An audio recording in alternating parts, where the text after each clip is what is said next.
Bonjour Westlander, bienvenue à tous, nous voici pour une nouvelle vidéo. Alors la vidéo, bah, on va pas beaucoup bouger son personnage, on va beaucoup parler des pistes et des compétences qui vont être, on va dire, une part très importante de votre progression et de la facilité de votre progression.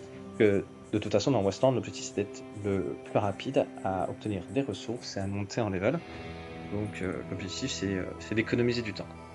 Donc, on va faire d'abord des pistes, et ensuite on parlera des compétences. Donc, les pistes se trouvent sur l'icône qui se trouve tout à gauche, et vous avez toutes les pistes qui apparaissent. Donc, on a les pistes qui sont liées à l'histoire, qui elles, pas de limite de temps, hein, vous avez autant de temps que vous voulez pour les faire.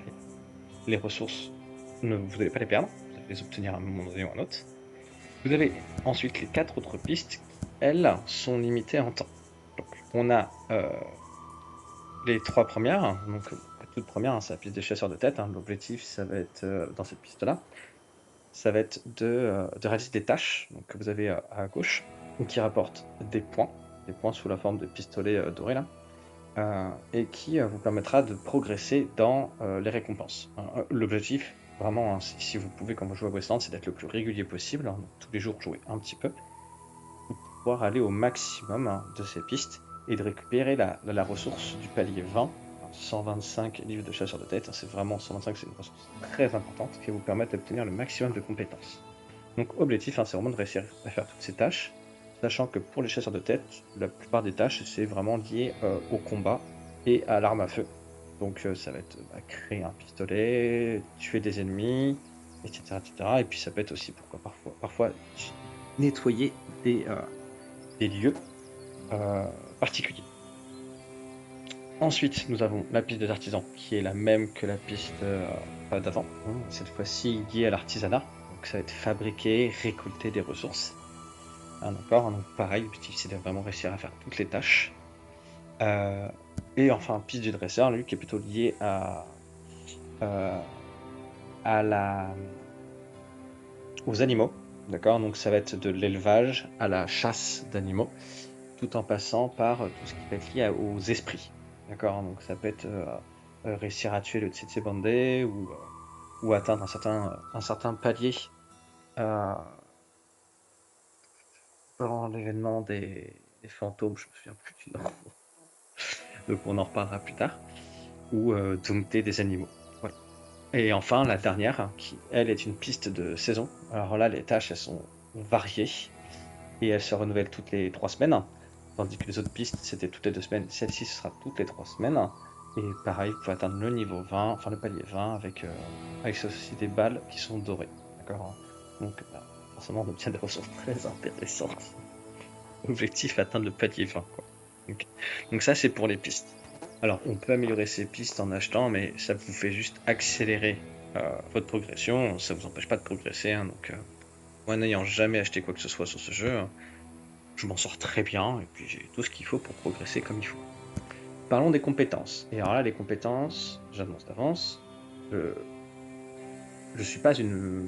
Comment dire, je n'ai pas prétention à donner l'excellence dans l'utilisation des compétences, mais je donne une bonne base, en tout cas, ma vision des choses sur Westland, pour vous aider à progresser au mieux. Il y a des choses qui sont pas parfaites dans mes arbres, ça j'en ai conscience, que j'ai pas encore modifié, ou pas le temps de modifier, et, euh, et que j'aimerais progresser.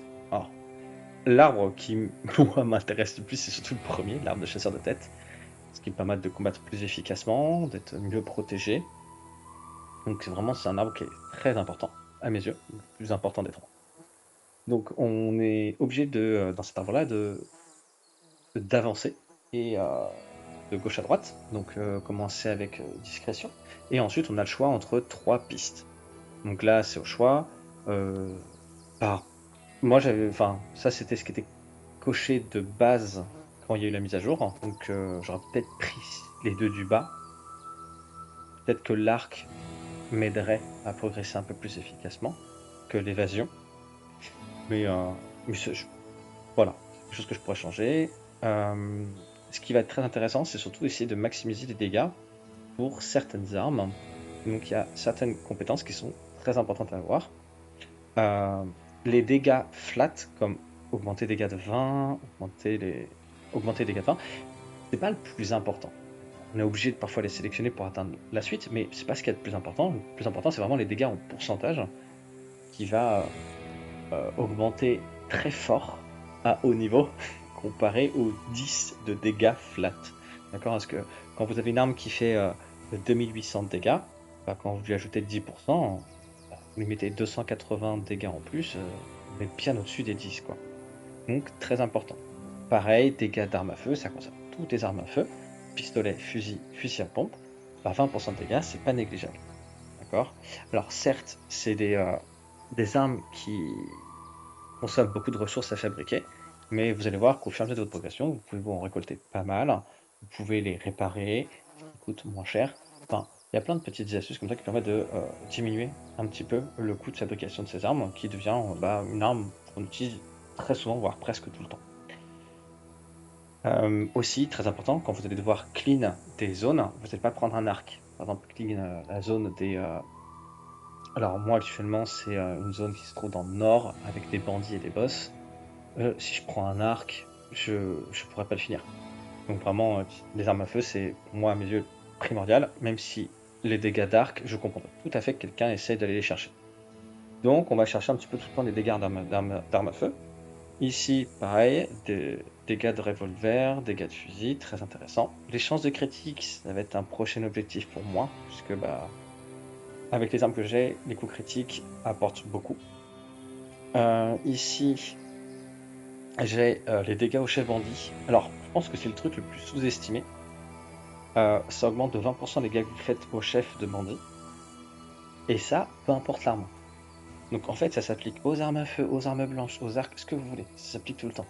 Donc vraiment, c'est trop, enfin, vraiment trop bien, quoi. Et pareil, dégâts aux bandits, je l'ai pas encore fait, mais il faut absolument que je le fasse. Alors pourquoi je ferais peut-être pas les dégâts aux animaux? Bah, parce que les animaux, en fait, je les attaque pas souvent. Très rarement. Beaucoup moins que les bandits. Alors, je vous expliquerai pourquoi après, avec l'esprit.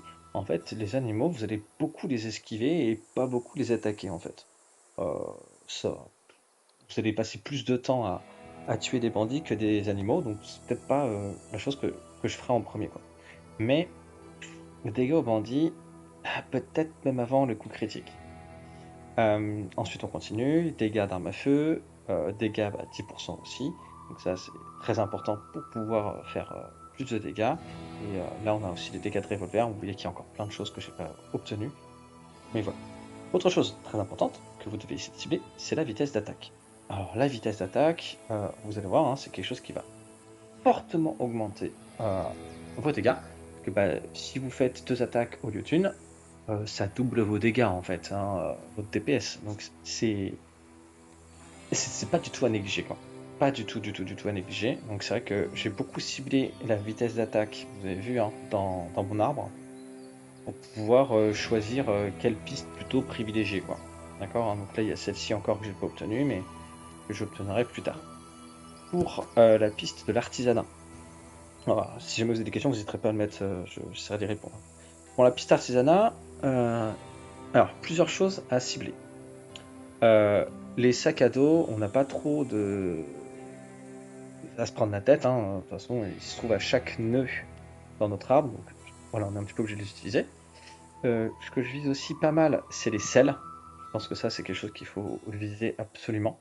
Alors pourquoi? Parce que les selles, en fait, vous apportent un espace de stockage en plus. Donc à chaque fois, c'est un espace de stockage qui s'agrandit au fur et à mesure que votre selle progresse et augmente en niveau. Et en plus, ça augmente aussi la vitesse et l'endurance de votre cheval. Donc vraiment, c'est quelque chose que je vous conseille de faire, hein. Alors, ça, c'est vraiment top. Je pense pas qu'il faut passer à côté. Ensuite, pour ceux qui ne jouent en version free-to-play, donc sans payer, je vous invite à essayer de viser aussi ce qui est vitesse de collecte. Donc ça augmente la vitesse de collecte, donc vous allez pouvoir collecter plus rapidement. Et les 3 premières aussi ici sont pas mal. Alors surtout collecte de minerais et de bois, puisque la pierre finalement j'en collecte pas tant que ça. Le bois et le minerai beaucoup plus. En fait vous avez une chance sur 10 d'obtenir la ressource en un coup. D'accord, donc vous tapez et puis hop, vous avez une chance sur 10 que vous ayez besoin de taper une seule fois pour récolter tout votre arbre ou toute votre mine de cuivre ou autre. Donc vous gagnez du temps. Et en plus, vos équipements s'abîment moins vite. Donc vraiment, ces deux-là, moi je les aime bien, je les mets. Enfin voilà, prenez-les. Donc la vitesse de collecte, je vous en ai parlé. La vitesse au mode automatique, 10%. Là, vous allez voir, hein, quand vous mettez en mode auto, vous allez collecter beaucoup plus rapidement. Donc aussi très pratique. Hein, quand on vous dit la vitesse dans le mode auto est de 10%, c'est votre vitesse de marche, votre vitesse de récolte, votre vitesse d'attaque. En fait, tout ça va augmenter de 10%. Et ça, vous pouvez le cumuler avec d'autres. Alors, ça se cumule. Par contre, quand vous avez le bonus VIP, ces trucs-là ne servent plus à rien.